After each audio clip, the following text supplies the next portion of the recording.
पे back to the society program से जुड़े सभी सहकारियों को जय हिंद। हमारा सब्जेक्ट है एजुकेशन एंड आज का टॉपिक है educational philosophy of professor John डीवे।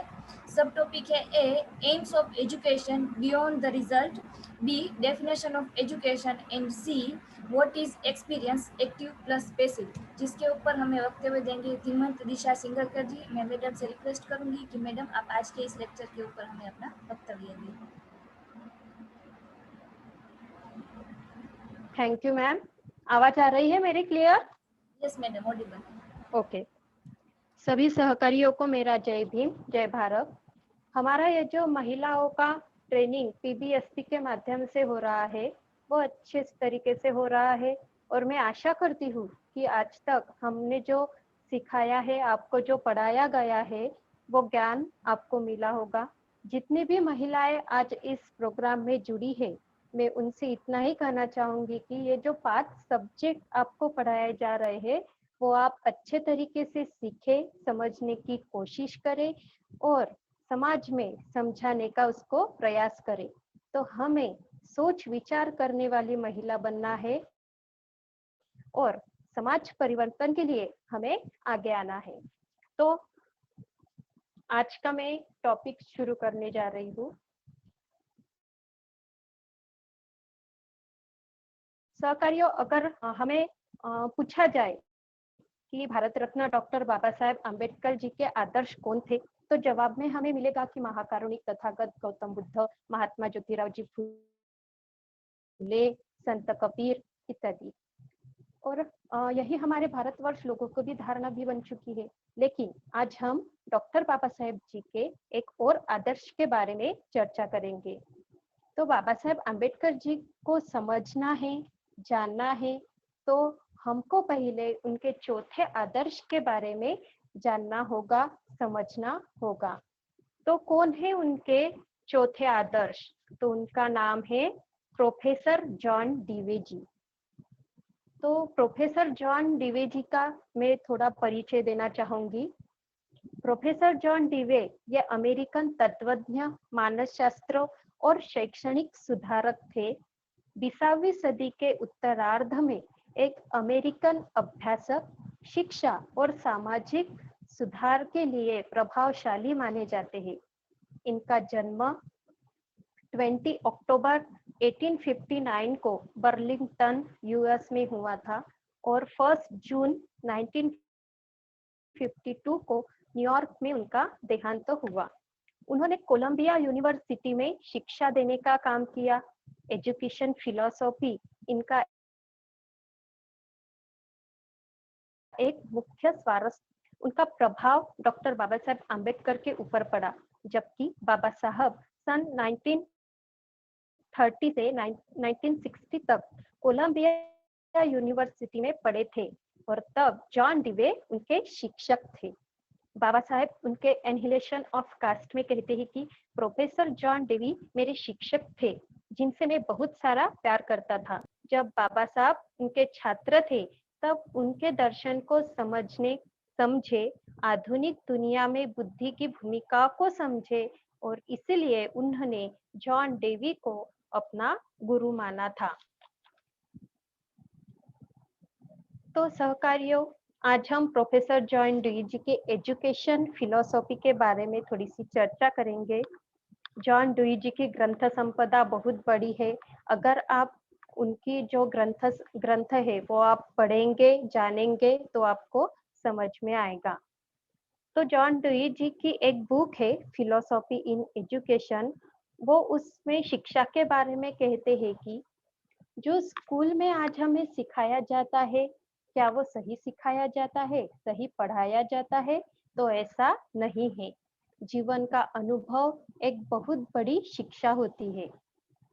उन्होंने अपने किताब एक्सपीरियंस इन एजुकेशन जो 1938 में पब्लिश हुई है, उसमें प्रोफेसर जॉन डीवे कहते हैं कि the education system must move one way or another either backward to the intellectual and moral standard of the scientific era for forward to ever greater utilization of scientific method in a development of the possibility of growing expanding experience। यानी कि अनुभव जैसा जैसा समृद्ध होगा, विस्तारित होगा, possibility और भी बढ़ती जाएंगी। सहकारियों, हम अपने महापुरुषों को और उनके विचारों को समझने में, जानने में कम पड़ रहे हैं। उनके विचारों का सही अर्थ समझने में कम पड़ रहे हैं। उसके ऊपर सही अमल करने में हम कम पड़ रहे हैं और इसी कारण आज आप और हम शासन करती जमात नहीं बन पाए। पूरे विश्व में सोने की चिड़िया कहने वाला भारत, विश्व गुरु कहने वाला भारत आज विश्व स्तर पर किस पायदान पर है, इसका क्या कारण है, ये हमें महानायक काशीराम थिंकिंग स्कूल के जरिए संशोधन करना होगा, समझना होगा। असंशोधित आम्बेडकरवाद संशोधित करके हमें हमारे अपने लोगों के पास जाना होगा और ये प्रयास हम करेंगे। एजुकेशन अपने अनुभव से शिक्षाविद बनने वाले ऐसे बहुत से लोग हैं जो अपने अनुभव से सीखे हैं और उन्होंने लिखा भी है। हमारी कई पीढ़ियां अशिक्षा के वजह से, शिक्षा न लेने के वजह से इन महापुरुषों के तत्व, उनके अनुभव, उनके विचार सीख नहीं पाए या जान नहीं पाए और अशिक्षित और शिक्षित हो नहीं पाए हैं, क्योंकि हमें पढ़ने ही नहीं दिया था, हमारा पढ़ने का अधिकार ही छीना गया था। आपके हमारे आज जो भी एम्स से, जो भी कस्टम से, जो बिलीव से हमारे सुख दुख है, ये सभी हमारे जीवन से जुड़े हैं। इसी जीवन के अनुभव से आप और हम बहुत कुछ सीख सकते हैं, जिसे हम जीवन की पाठशाला कहते हैं। इसलिए अपने सामाजिक जीवन के अनुभव का शिक्षा में, सामाजिक शिक्षा क्षेत्र में बहुत बड़ा महत्व है। यह एक ऐसी शिक्षा होती है जो किसी पाठशाला में नहीं मिलती है और इसलिए दुनिया के प्रख्यात फिलोसोफर, एजुकेटर जॉन डीवी जी कहते हैं कि education is a not preparation for life. Education is a not preparation for life. Education is a life itself. Education is a social life. यानी कि शिक्षा केवल डिग्रियां हासिल करने के लिए नहीं होती है। हमारे देश में कितने संत महात्मा होकर गए हैं जो कि उनके पास डिग्रियां नहीं थी, लेकिन उनके विचार, उनका अनुभव से वो आज भी जाने जाते हैं। शिक्षा केवल पेट भरने के लिए नहीं है। हमारे कई लोगों को ऐसा लगता है कि हमारे पास डिग्रियां प्राप्त है, हम बड़े शिक्षाविद हो गए, लेकिन जॉन डीवे जी कहते हैं शिक्षा अपने आप में ही जीवन है। तो सहकारियों, हम अनुभव से सीखते हैं, अनुभव से हमें ज्ञान प्राप्त होता है। तो क्या है ये अनुभव? What is the experience? तो experience equal to active plus passive, यानी कि एक्टिव कृति करना, कार्य करना, और कार्य करने के बाद उसका जो परिणाम हमें मिलता है उसको हम अनुभव कहेंगे। प्रोफेसर जॉन डीवे एक्सपीरियंस पर क्या कहती है, देखिए। It's an experience in which we make a concession between what we do to things and what happens to them or us in concert. The values of an experience lies in the perception of relationship or continuities among events। यानी कि professor Davy के अनुसार शिक्षाप्रद एक अनुभव है जिससे हम संबंध बनाते हैं, हम चीजों के साथ क्या करते हैं और परिणाम में उनके या हमारे साथ क्या होता है। यह एक अनुभव का मूल्य संबंधों या निरंतरताओं की धारणा में घटनाओं के बीच निहित है। उसे हम एक्सपीरियंस कहेंगे, अनुभव कहेंगे। यानी कि सबसे पहले हमें कोई भी जो हमने सोचा है वह कार्य करना होगा। वह कार्य होने के बाद उसका परिणाम हमें मिलेगा। उसका फल हमें मिलेगा और उसे से ही हमें अनुभव प्राप्त होगा और अनुभव प्राप्त से ही हमें शिक्षा प्राप्त होगी। इस विषय पर हमें ज्ञान प्राप्त होगा। तो सहकारियों, जॉन डुई जी की एक बुक है डेमोक्रेसी इन एजुकेशन। इसमें 26 चैप्टर है और उसका उसके चैप्टर में एक पहला चैप्टर है education is a necessity of life. इसकी जो इसकी जो समरी है उसमें वो क्या कहते हैं, देखिए कि किसी भी सजीव का अस्तित्व में बने रहने का प्रयास करना ही जीवन का स्वभाव है, क्योंकि इस निरंतरताओं को केवल निरंतर नवीनीकरण द्वारा सुरक्षित किया जा सकता है। जीवन एक आत्मविलीनीकरण की प्रक्रिया है। शारीरिक जीवन के लिए पोषण शारीरिक जीवन के लिए पोषण और प्रजनन जितना जरूरी है, आवश्यक है, शिक्षा भी उतनी ही सामाजिक जीवन में जरूरी है। और सजीव है और मतलब नेचर में जितने भी सजीव है वो अपने आप को सरायु करने के लिए जो सरायु करने के लिए अपना अस्तित्व बनाने के लिए जो आवश्यक है वो न्यूट्रिशन लेते हैं और उसके साथ साथ पुनरुत्पादन भी करते हैं। लेकिन प्रोफेसर जॉन डीवे कहते हैं ये बात जितनी सजीव के जीवन के लिए जरूरी है उतनी ही शिक्षा हमारे अपने मानव के लिए भी जरूरी है। इसका मतलब इस शिक्षा में मुख्य रूप से संचार मतलब कम्युनिकेशन के माध्यम से ट्रांसफर से शामिल होगी और संचार का कम्युनिकेशन का जो अधिकार है वो साझा होने तक अनुभव साझा करने की जो प्रक्रिया जारी रहती है, यह एक जनरेशन से दूसरे जनरेशन तक संशोधित करता है। इसमें जो भाग लेते हैं दोनों में संशोधित करता है। वो आगे कहते हैं कि जबकि प्रत्येक सामाजिक व्यवस्था और प्रभाव में शिक्षा या पद है, सबसे पहले शिक्षाप्रद प्रभाव छोटे के साथ बड़े के संबंध में एसोसिएशन के उद्देश्य का महत्वपूर्ण हिस्सा हो जाता है। औपचारिक या जानबूझकर शिक्षा की आवश्यकता बढ़ जाती है। जैसे जैसे औपचारिक शिक्षण या प्रशिक्षण बढ़ता है, वैसे वैसे अधिक प्रत्येक संघों में प्राप्त अनुभव और स्कूल में हासिल किए गए अनुभव के बीच विभाजन पैदा होने का भी खतरा होता है। लेकिन ज्ञान के पिछले कुछ शताब्दियों ने तेजी से विकास और तकनीकी कारण से ये खतरा वर्तमान समय में अधिक हो रहा है।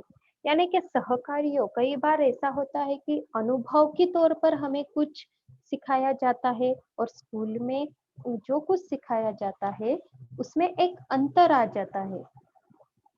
और ये जो अंतर है उसके बारे में प्रोफेसर जॉन डीवी जी ने कहा है जो ये हमारा एजुकेशन है ये किस हद तक और कैसे हो रहा है। यानी अनुभव की जो पाठशाला है, समृद्ध अनुभव की जो पाठशाला है, वो स्कूलों में जो पढ़ाया जाता है उससे कई गुना ज्यादा होती है।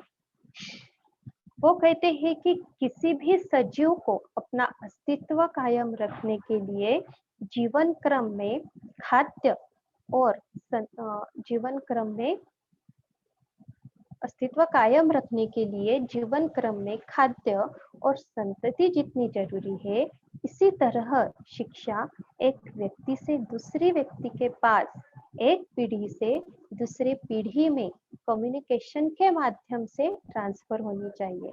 और ये शिक्षा समाज का उपयोग समाज हित में होना चाहिए। सहकारियों, प्रोफेसर जॉन डीवे जी ने डेमोक्रेसी इन एजुकेशन ये जो किताब है 1916 में लिखी है उन्होंने, और इनहेलेशन ऑफ कास्ट ये किताब डॉक्टर बाबा साहेब अम्बेडकर जी का जो भाषण है उससे उसमें ये 1936 में प्रकाशित हुआ, यानी कि 20 साल का अंतर दोनों किताबों में है। लेकिन बौद्धिक तौर पर इन दो किताबों में साम्य है, ज्यादा अंतर नहीं है। जो बातें जॉन डीवीजी ने लिखी है उनसे ही प्रेरित होकर डॉक्टर बाबा साहेब ने भी बातें, थॉट्स अपने किताब में लिखी है। इसमें उन दोनों में समानता नजर आती है। बाबा साहेब जी ने हमें कहा है कि शिक्षा ये एक वाघिन का दूध है, यानी कि शिक्षा को वाघिन के दूध की बाबा साहेब ने जो उपमा दी है, ये किस लेवल तक जाकर हम उसको समझते हैं कि जॉन डीवी जी के प्रति उनका कितना लगाव था। यानी जॉन डीवी जी ने शिक्षा के बारे में जो लगा था वो प्रभाव होने का ही ये नतीजा है कि बाबा साहेब शिक्षा को वाघिन का।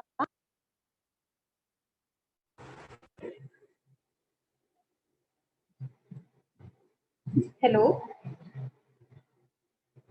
हेलो, आवाज आ रही? Yes madam, Audible. ओके। सहकारियों, शिक्षा सामाजिक बदलाव का एक महत्वपूर्ण साधन है। लेकिन शिक्षा कैसे होनी चाहिए? तो शिक्षा ये सोच विचार करने वाली होनी चाहिए। शिक्षा विचार कौशल्य निर्माण होने वाली होनी चाहिए, और ऐसी ही शिक्षा की आज हमें जरूरत है। जिस तरीके से डेमोक्रेसी इन एजुकेशन के पहले चैप्टर में education is necessity of life पर हमने चर्चा की, इसी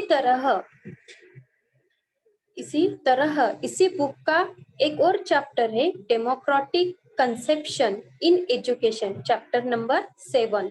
उसकी समरी में डेमोक्रेटिक कंसेप्शन इन एजुकेशन पर जॉन डीवीजी लिखते हैं कि शिक्षा एक सामाजिक प्रक्रिया है।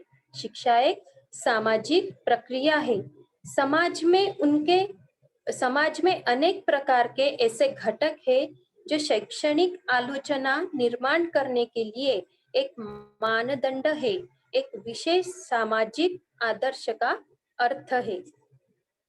सामाजिक जीवन के एक रूप के मूल्य को मापने के लिए जिन दो बिंदुओं को चुना गया है, वो है जिसमें एक ऐसा समूह है कि वो अपने हितों को उसके सभी सदस्यों द्वारा साझा किया जाता है, और पूर्णतः स्वतंत्रता के साथ वह अन्य समूहों के साथ बातचीत करता है। यानी वो एकदम फ्री माइंडेड होकर दूसरों के साथ बातचीत करता है। वो अपनी अच्छी तरह से बात रखता है। लेकिन दूसरी तरफ एक ऐसी सोसाइटी है, एक ऐसा समाज है जो आंतरिक और बाह्य रूप से संवाद और अनुभव के संचार के लिए बाधाओं को स्थापित करते हैं। मतलब उनमें अनुभव की लेन देन नहीं होती है। तो हमें कैसी सोसाइटी चाहिए, ये हमें जानना होगा, ये हमें समझना होगा। जॉन डीवीजे लिखते हैं कहते हैं कि एक ऐसा सोचना चाहिए जो अपने सभी सदस्यों की समान शर्तों पर अपनी भलाई में भागीदारी का प्रावधान करता हो, और जो संबंध जीवन के विभिन्न रूपों की बातचीत के माध्यम से अपनी समस्या को लचीलेपन से सुरक्षित करता हो। इस तरह के समाज में एक प्रकार की शिक्षा नीति होनी चाहिए जो व्यक्ति को सामाजिक रिश्ते और नियंत्रण में व्यक्तिगत रुचि हो, और जो मन की आदतें को पेश किए बिना सामाजिक परिवर्तन को सुरक्षित करती हो। सहकारियों, ये डेमोक्रेटिक कंसेप्शन ऑफ एजुकेशन को समझना बहुत जरूरी है।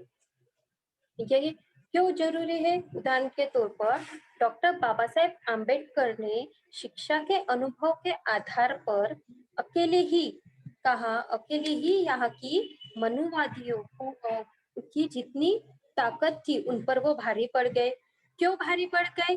क्योंकि ये जो डेमोक्रेटिक कंसेप्शन ऑफ एजुकेशन था, इसका जो महत्व था वो बाबा साहब जानते थे, और इसी आधार पर उन्होंने मनीवादियों को पराजित किया था।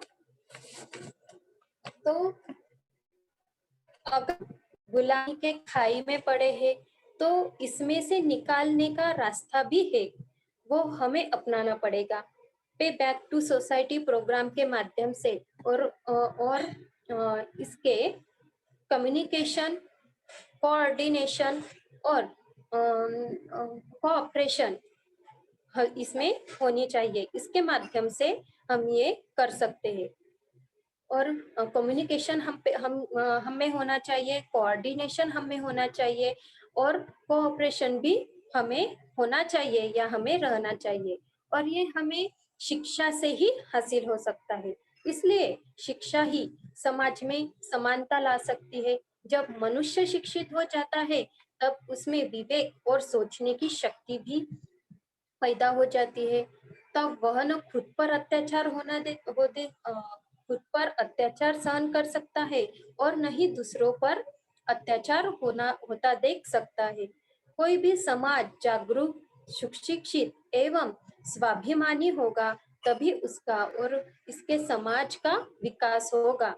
और ये बाबा साहेब जी का ये कोटेशन है, हमें इसे फॉलो करना है और समाज सुधार के लिए ये जो बाबा साहेब ने जो ये बताया है उस पे हमें अमल करना है। तो आज का ये मेरा व्यक्तित्व मैं यही समाप्त करती हूँ। जय भीम, जय भारत, जय संविधान। Over to Priyanka ma'am.